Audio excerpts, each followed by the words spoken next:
Na, hát sziasztok! Sok szeretettel köszöntök mindenkit.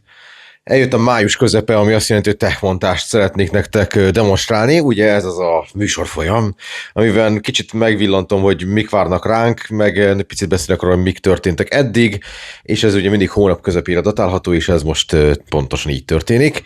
És van előttem egy csomó cucc, úgyhogy gyorsan végigmutogatom, hogy mik voltak, meg vannak nálunk, meg beszélek azokról is, amiket nem hoztam ide, mert nem szabad. De kezdjük az elején. Ugye van egy Honor 600 Pro nálunk, az egyébként ki lett véve már a dobozból, az itt van, ezt elvittem már tesztre, úgyhogy most már van vele egy pár fotó, meg lefotottak a benchmarkok, szóval ez halad. Úgyhogy a Honor 600 Pro anyag az valószínűleg jövő hét. Akkor itt ebben a dobozban volt a Seeker, ami itt van. A Seekerről ugye kiment egy írásos teszt, és nekem nagyon az volt a célom, hogy erről lesz videós teszt is, de hát egyrészt elolvastam azt, amit a Virág Dani meg a Brigi összehoztak ketten a Seekerről, és azt a részét, amit a Virág Dani írt, azt azért helyek köze értem, mert ő ugye elsősorban a telefon képességeit hát pont, hogy nem méltatta, mert ez egy nagyon kis csoffadt telefon az árához képest, számos problémás aspektussal, de ugye hát ennek elvileg nem az kéne legyen a lényege, hogy ez egy csúcsmodell legyen, hanem pont az kéne legyen a lényege, hogy ilyen kripto wallet szempontból egy ilyen nagyon biztonságos, hideg tárcát ad a user kezébe, és hát ebből a tekintetből a Elisvég Brigi, ő sokkal inkább képzett, mint bárki itt a szerkesztőségben, úgyhogy nagyon sokat írt ebbe a tesztbe, és azokat én elolvastam, és így a kötőszavakat talán értettem belőle. Szóval, hogy nem szeretnék olyan valamiről videót csinálni, amiről nem vagyok eléggé felkészült, és nem tudok róla úgy érdembe beszélni, hogy aztán utána azon túl, hogy felolvasok valamit, még válaszoljak is adott esetben a kommentekre. Szóval, hogyha valakit érdekel a Seeker telefonról az anyag, az megtalálja a mobilarena.hu-n, és az elég alapos lett kriptó szempontból, de hát ez egy kicsit csalódás volt ez egyébként ez a telefon, mind telefon, és sajnos kriptó szempontból is. De azóta egyébként jöttek kommentek, azt mondták, hogy amikor ugye meg lehetett, előle lehetett rendelni, akkor tökre megértem, mert kaptok egy csomó pluszt vele, és hát abból ki lehetett nyerni némi dellát is, és akkor már visszajött az ára, de ha most rendeled meg, akkor már nem fogsz vele ugyan jól járni, kivéve, hogyha van Solanád, de még akkor se feltétlenül. Úgyhogy ez a Seeker. Ez itt két Nothing telefon, nem meglepő módon a 4A és a 4A Pro. Ezek közül ugye a Pro az itt van. Szerintem ez kifejezetten menő, már megint, mint a Nothingnál, majdnem, hogy minden. Szóval, hogy már elkezdtük tesztelni, és az van, hogy lesz belőle rapid teszt itt a csatornán nyilván mind a kettőből, de az előzetes verdikt az, hogy a Pro is, meg a sima 4A is igazából jól van árazva, főleg, hogyha azt nézzük, hogy mennyire vannak árazva most a telefonok középkategóriában, ahhozokhoz képest egész versenyképes, és még mindig tud egyedi lenni. Ez néha kicsit öncélú, néha kifejezetten hasznos, de mindenképpen más, mint a többiek, legalábbis a hátlap tekintetében, úgyhogy mi a Nothingot továbbra is kedveljük, még akkor is, hogyha elkövettek korábban néhány baklövést, és nem tudjuk, hogy a baklövések közé kerül-e majd be a Nothingnak az új headphone-ja, de azt is elküldték, és az most nincs benne a dobozban, mert a Dani éppen külföldre utazott, és ezt vitte magával, hogy tesztelje. Ez itt nem tesztcucc. Ez egy buflák nagy zseblámpa, aminek hát alapvetően az a lényege, hogy ezt azért vettük, mert ugye fényt kell mérni a telefonokon. És ezt most gyorsan elmondom nektek, hogyha eddig nem tudtátok volna, hogy csináljuk. Ugye az van, hogy van egy műszerünk, ami elvileg ugye méri a fénysűrűséget, ezt nitben méri, és ugye alapvetően sokféle módon mérünk, de amikor az a kérdés, hogy milyen a maximális fénysűrűsége egy panelnek, akkor ugye azt megnézheted teli-fehér kijelzőn, az mindig alacsonyabb, mint hogyha csinálsz egy fekete hátteret, és arra teszel egy relatív kicsi fehér négyzetet, annyira kicsi, hogy azért még a fénymérő alá beférjen, tehát nem egy darab pixel, hanem mondjuk egy ekkora kis fehér négyzet, mert annak mindig erősebb a fénysűrűsége, ez ilyen OLED sajátosság ugyebár, és hát ugye mindig a gyártók mondanak nagy számokat, és eddig mindig az volt, hogy hát nem mindig, de voltak olyan gyártók, akik marha nagy számokat mondtak, és mi ennél mindig kevesebbet mértünk. És akkor most itt volt a Honor 600, még csak nem is a Pro, hanem a sima, de valószínűleg a Pro-ba ugyanaz a kijelző. Akik azt mondták 6000 nit, kimértük, és tényleg 6000 nit, de ez csak úgy jött ki, hogy kidrótoztuk itt az ablakba a fénymérőt meg a telefont, és tényleg a teli napfény alá tettük a készüléket, és akkor kipréselte magából a 6000 nitet, de nem tudtuk reprodukálni ezt beltéren az ennél jóval kisebb zseblámpánkkal, mert ugye itt az a lényeg, hogy mi megvilágítjuk egy erős fénnyel a telefonnak a fényérzékelő szenzorát, meg a kameráját, ugye mind a kettőbe szokott segíteni abban, hogy meghatározza, hogy mennyire kell fényesre tolni a kijelzőt, ezt megvilágítjuk nagyon közelről egy erős zseblámpával, és akkor ugye arra sarkaljuk, hogy ő minél nagyobb fénysűrűséget csináljon a kijelzőn, de az előző zseblámpánkkal, ami ennél jóval apróbb, azzal, hát ha megvilágítottuk, akkor csak ilyen 3000-3500 nitig tudtuk feltolni a Honor 600-at, és akkor azt mondtuk, hogy jó, hát ennél kell egy erősebb cucc, úgyhogy ez most egy ilyen ipari zseblámpa, hát már összehasonlítottam a régivel, hogy mennyire fényes, és hát ez mondjuk 3-szor fényesebb. Szóval reméljük, hogy ez már megteszi azt a lehetőséget, hogy nem kell megvárjuk a verőfényes napfűtésre annak érdekében, hogy le tudjunk mérni pontosan egy telefonnak a kijelzőjét, legalábbis annak a fénysűrűségét, hanem beltérben ezzel a zseblámpával is jók leszünk. Úgyhogy ezt ezért szereztük be, ez most jött meg, hát remélem, hogy beválik. Ha nem, akkor nagyon sok pénzzel kell venni valami nagyon fényes dolgot, de hát föl kell készülni arra, hogy a telefonok kijelzői egyre fényesebbek. És ugye mi nem csak maximális fénysűrűséget mérünk, hanem minimált is, tehát hogy mennyire tudja lecsavarni magát a telefon, hogyha ugye este akarod nézni, akkor mennyire bántja a szemedet. Itt is nagyon nagy az eltérés egyébként, és fontos, hogy hány nitre tudja visszavenni, meg ugye megnézzük azt, hogy mi a gyári színhőmérséklet, tehát mi erre van kalibrálva, az általában mindig kékesebb a természetesnél, de ha meg nagyon természetesen lenne kalibrálva, akkor sárgásnak éreznéd, úgyhogy nem véletlenül van kékesre, de ugye most már minden telefonban, azt hiszem, hogy most már minden telefonban lehet állítani kézzel a színhőmérsékletet, tehát egyre kevesebb értelme van annak, hogy gyári színhőmérsékletet mérünk, de ugyanaz a műszer, ugyanaz a szoftver, tehát megmérjük, az kész. Úgyhogy ezekről ennyit. Na most, ami nincs itt, mert ugye még nem hozhatom ide, 3 olyan telefon is van nálunk, ami még nem publikus. Ezekből 2 ugyanattól a cégtől van, és annak a cégnek lesz egy bemutatója Bécsben május 27-én, 28-án, amire meg vagyunk hívva, úgyhogy én ott leszek, és akkor majd ott lesz egy helyszíni beszámoló, meg miután mind a 2 készülék már nálunk van, ezért az a terv, hogy mind a 2-ből lesz rapid test, hát nem egyszerre, mert tök felesleges a YouTube-ot egyszerre megtolni 2 videóval, de először az egyik, aztán utána a következő nap a másik rapid test megy ki, és akkor nagyon hamar fogtok kapni róluk információkat, meg hát ugye elvileg túl leszünk egy alapos teszten. Illetve van még egy készülékünk, annak június eleje az embargója, ez egy kicsit különlegesebb telefon, de azért nem példanélküli, úgyhogy arról is majd, ha eljön az idő, akkor fogunk tudni kommunikálni, szóval, hogy vannak ilyen dolgok. Na és akkor elmondom, hogy mi az, ami még várható, mert most már elindult egy csomó folyamat. De egyrészt ugye az van, hogy van egy csomó olyan készülék, főleg telefon, ami marha érdekes lenne, csak Magyarországon nem forgalmazzák. Ilyen ugye az Oppo Find X9 Ultra, vagy ilyen például Sony Xperia bármelyek szériája, ugye a Sony a mobil szempontból kivonult Európából, tehát az is egy ilyen cucc, és mondjuk ilyen például a Honor Magic 8R, ami szintén egy érdekes berendezés, és ugye ezeket nehéz beszerezni. Most úgy néz ki, hogy én már egy ideje nyomasztom a Honort, hogy szerezzenek nekem egy Magic 8R-t, és azt mondták, hogy megpróbálják. A Sony-val meg az van, hogy amikor a tavalyi Xperia 1-et is megkaptuk tesztre, annak ellenére, hogy akkor már nem volt Magyarországon, vagy nem került Magyarországon piacra, de a Sony volt olyan jó, és azt nekünk külön beszerezte, szóval őket is kapacitáljuk majd, hogy az új Xperiát is szerezzék be, már csak azért is, mert most, hogy kivonultak Európából, most gyökeresen átalakították a telefon dizájnját. Ettől még elég Sony is maradt,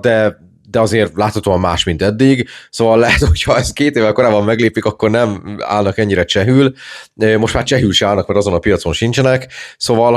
hogy elképzelhető, hogy azt szintén be tudjuk szerezni. Az Oppo-ról meg az van, hogy azon is dolgozunk, hogy legyen egy Find X9 Ultránk, mert érdemes lenne megnézni, hogy mit nyújt egy Vivo X300 meg egy Xiaomi 17 Ultrával szemben, de az nem olyan nagyon egyszerű, mert egyelőre még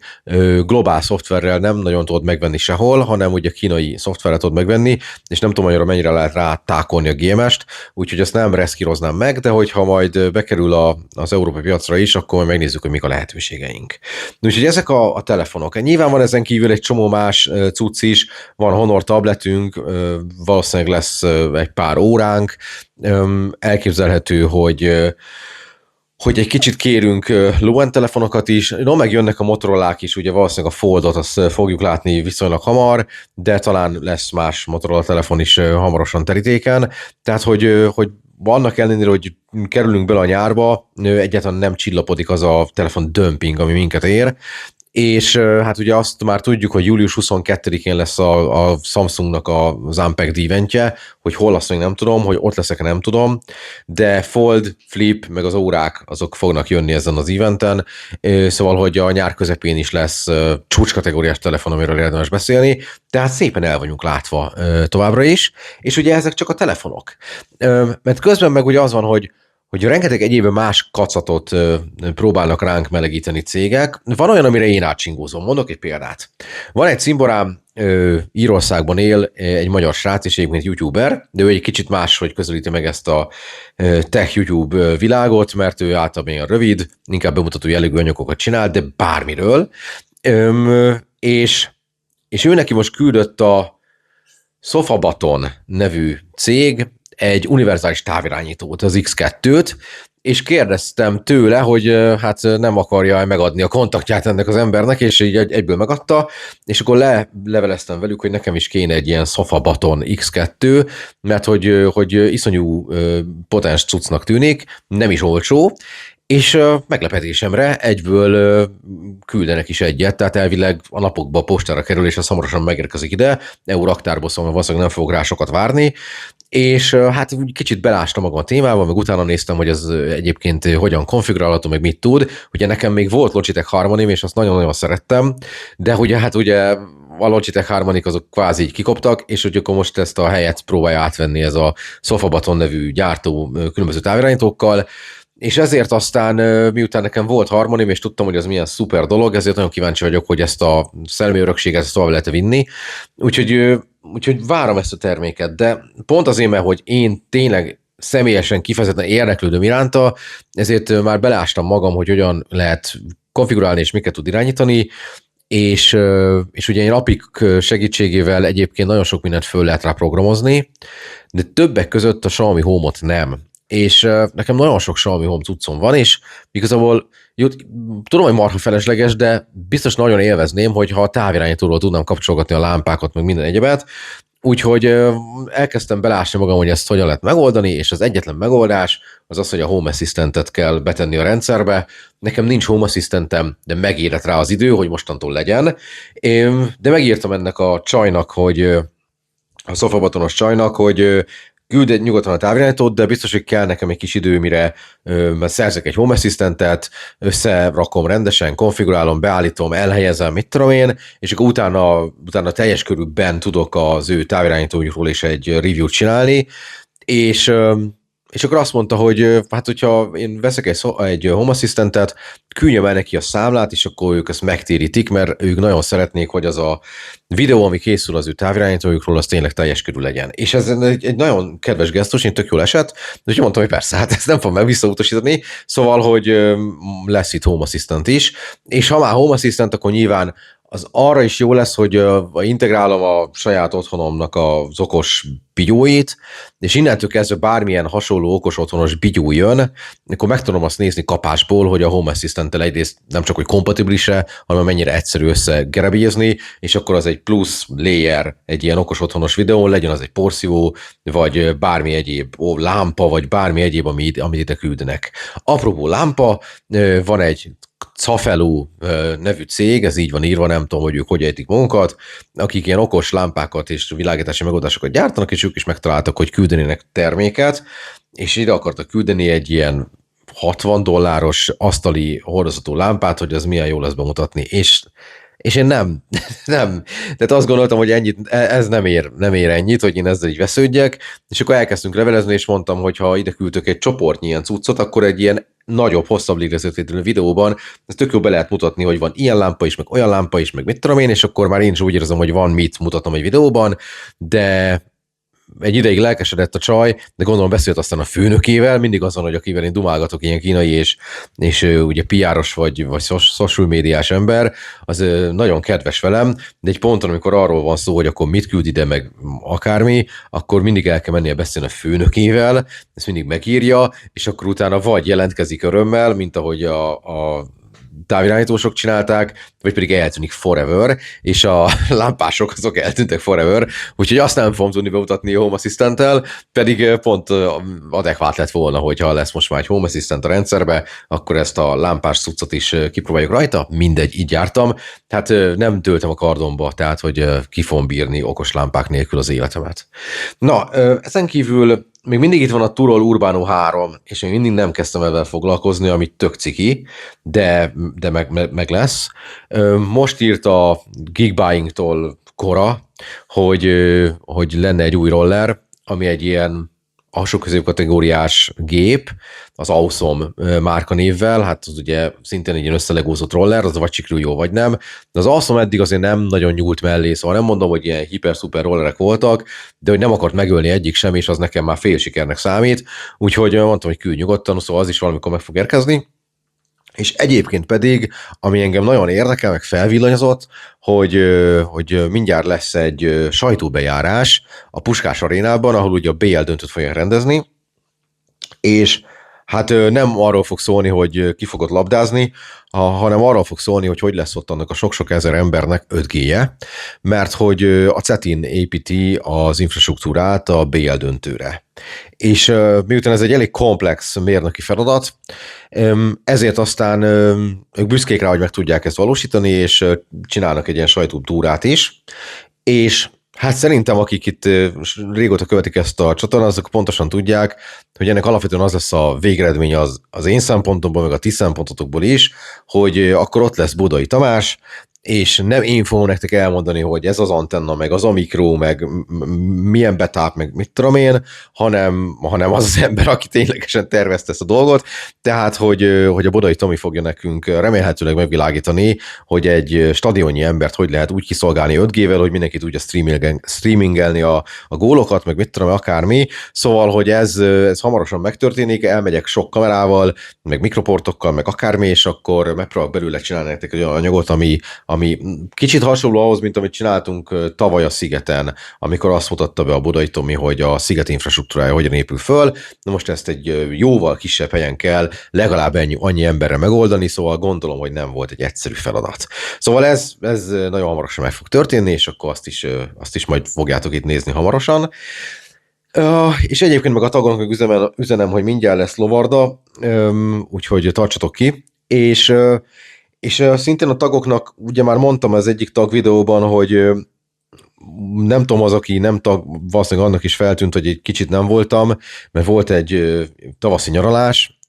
ez ilyen szokásunk a nejemmel, hogy mi inkább tavasszal megyünk el nyaralni, és nem nyáron, mert anyagilag is kedvezőbb, meg nincsenek is olyan sokan, és ez most is megvalósult, és az volt a különlegessége az idei túrának, hogy hárman mentünk, a nejem, meg én, meg az AI, mert hogy nagyon sok mindent AI segítségével terveztem, találtam ki, nyomoztam ki, néztem utána, tudtam meg, és abból majd próbálok csinálni egy olyan videót, amiben megmutatom majd azokat a példákat, amik ezen az úton az AI segítségével valósultak meg. Nagyon sok mindenben nagyon jól működött, és tényleg olyan helyekre is elvitt, ahol magamtól nem biztos, hogy elmentem volna, és igaza volt. Más szempontból viszont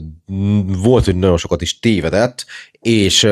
nekem az a verdiktem, így ezt előre elmondom, hogy állati hasznos tud lenni, nagyon sok időt megspórol neked, de amikor már kiszűni a végeredményt, akkor egy double checket nyomjál rá más forrásból, mert lehet, hogy teljesen fals, és akkor viszont, ha csak ráhallgatsz, akkor az szó szerint bevisz az erdőbe, és akkor problémád lesz, úgyhogy van egy ilyen kicsit komplexebb tapasztalatom olyan szempontból, hogy a utazás során az AI-t mire lehet és mire érdemes használni. Úgyhogy ez is a tervek között szerepel. És még mindig van, még egy csomó terv van a fejemben, hogy milyen videókat kéne megvalósítani, de egyszerűen nincs rá idő. Tehát, hogy egyszerre levelezgetni a kínaiakkal, csinálni a rapid teszteket, csinálni az írásos teszteket, foglalkozni az írott résszel, eljárni rendezvényekre, találkozni emberekkel. Most például a napokban fogok találkozni az Enkernek a regionális PR igazgatójával, ez egy kínai hölgy, Mei. Egyszer találkoztunk már Shenzhenben, és tök jót dumáltunk, és most pont Budapesten van, és akkor megbeszéltük, hogy ütközünk és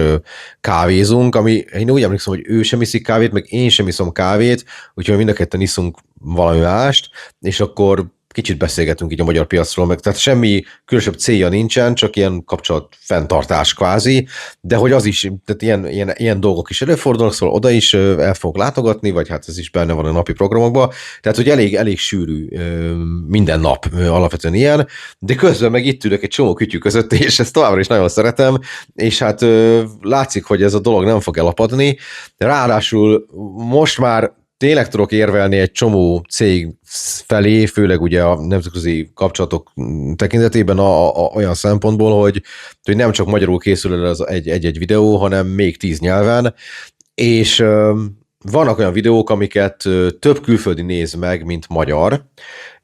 Tipikusan ilyen volt a Honor 600-nak a videós rapid tesztje, az 18 000-19 000 view-nál van most, ami egyébként is nagyon sok, már hogy így az átlagos view számhoz képest, de hogy ebből a 18-19 ezerből azt mondom, hogy 5 vagy 6 ezer a magyar, és az összes többi az a világ minden pontjáról. Elsősorban török, orosz, lengyel és olasz userek jöttek, de találtam Bangladesből, meg Szaúd-Arábiából, meg rengeteg helyről jöttek megnézni azt a videót, és sosem lehet tudni, hogy melyik videó ér el egy masszívabb külföldi célközönséget, de az is biztos, hogy lett 60 új külföldi feliratkozó a csatornán, annak a videónak a hatására, szóval, hogy érdemes csinálni, mert szépen lassan, de mégiscsak van annak eredménye, hogy az ember szütyörög így az AI fordításokkal, és ugye tényleg az van, hogy amikor jön egy random kínai cég, és valamit meg akarunk beszélni, hogy ők mit küldenek ide, meg hogyan tudunk együttműködni, akkor én ki tudom tenni az ablakba, hogy hát nem csak magyarul zajlanak itt a videók, hanem más nyelveken is, és az által mindig felcsigázza őket, és akkor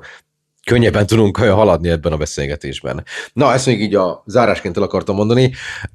Most ezt lassan berekeztem. Én nagyon szépen köszönöm mindenkinek, aki ezt is megnézte. Lehetne olyat is, hogy én így elkezdek mondani híreket, hogy kiszállítják a Trump telefont, ami egy HTC 24, megjelent az Xperia 1.8, ami egy teljesen másik típusú Xperia, mint eddig, de nem lesz Európában, meg lehetne beszélni egy csomó dologról, de igazából az inkább egy híradó jellegű adás lenne, ez pedig ugye főleg arról szól, hogy mik várnak rátok, akik nézitek ezt a csatornát a következő 1 hónapban, és ugye itt még nincs is itt minden, ami rátok vár, és egy csomó dologról még azt mi sem tudjuk, hogy ránk is vár valami, úgyhogy minden nap egy meglepetés, minden nap egy új megkeresés, legalább, és abból meglátjuk, hogy milyen termékek érkeznek ide, és milyen videókat lehet belőle csinálni. Na, itt tényleg befejeztem. Köszönöm szépen a kitartó figyelmet, tartsatok meg jó szokásotokat. Ha most eddig nem voltál feliratkozó, és véletlenül ide tévedtél, és azt gondolod, hogy ezek téged mind érdekelnek, akkor itt a lehetőség, hogy feliratkozz, de gyanítom, hogy azért itt a nézőközönben már feliratkozott állapotban tekintette meg ezt a videót is. Nektek nagyon szépen köszönöm a kitüntető figyelmeteket, és találkozunk nagyon hamarosan valamelyik videóba, amelyekben ezek közül a termékek közül lesz valami. Sziasztok!